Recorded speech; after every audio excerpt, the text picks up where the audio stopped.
তোমার যা যা দরকার ছিল আমি সব কিছু নিয়ে আসছি। আমি জানি কিন্তু আল্লাহ ইচ্ছা। আসলে ইদানিং তোমাকে খুব রোমান্টিক মনে হচ্ছে, নতুন শাড়ি সেজে আছো। তুমি আবার তো হাজবেন্ড এর কথা। আচ্ছা, তুমি তো সেজে গুজে বসে আছো তাই না, কিন্তু আমার তো পেট কামড়াচ্ছে জানো, ক্ষুধায়। ও আমার তো মনে হয় না। আও খাও। আচ্ছা চলো।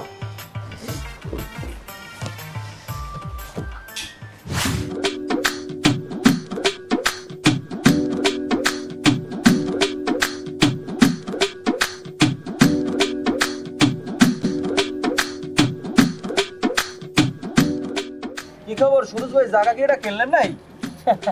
কি যে কবে আমার কি এই জায়গা কেনার পয়সা আছে? চার দন দিয়ে আর আমি কয় টাকা কামাই? এটা হইছে ওই যে বিদেশে আয়ুব বই থাকে না, আয়ুব বইরে আমি আর কি কিনে দিলাম।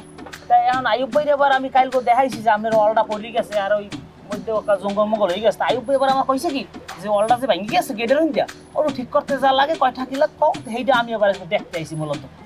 যাই হোক ভাই, ওটা হয়েছে আমার বিষয়। এখন শোনেন, আমি কিন্তু আপনার কাছে যাইতেছিলাম ওই 20 তারিখ থেকে 25 তারিখের মধ্যে হয়েছে আমাদের সম্মেলন। তাই সেখানে তো আমি শক্ত ক্যান্ডিডেট, আপনি তো জানেন এলাকায় রাজনীতি করছি, আপনারা তো দেখছেন আমাকে। এখন ওই আমার যে পোলাপানগুলো আছে ওদের কিন্তু সন্ধ্যার পর প্রতিদিন আপনার এখানে যাইবে, চা খাইবে। এখন কয়শো পোলাপান দৈনিক যাইতে রে সেটা তো আমি হিসেব রাখতে পারবো না। আর আপনি কাপ দিয়েও তো কুলিতে পারবেন না, কয়টা দিলেন এত আপনি মনেও রাখতে পারবেন না।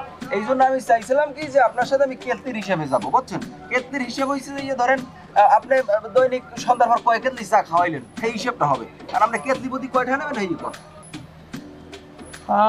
বিষয়টা হচ্ছে যদি কেতলির হিসাবটা করি তাইলে এক কেতলি চায় এক কেতলি পানিতে চা হইবে যাইয়া আচ্ছা তাইলে বাইরে তো আমি 500 টাকা বেশি, তুমি 350 টাকা দিও। না না ভাই, 350 350 না, আমার টাকা দেবো আমি 300। 300 আচ্ছা ঠিক আছে দিও। আচ্ছা তাই যাও। আরে ভাই শোনেন, আমরা যদি নেতা হই এ সময় তো আপনাকেও গর্ব করতে পারবেন যে এরা আমাকে ছোট ভাই আমাকে দোকানে আড্ডা মাড্ডা দিয়েছে, বোঝেন না ব্যাপারটা? ঠিক আছে ভাই, তাই ঠিক আছে। কথা কিন্তু ওইটাই রইলো। আশা করে দেবো। ঠিক আছে ঠিক আছে।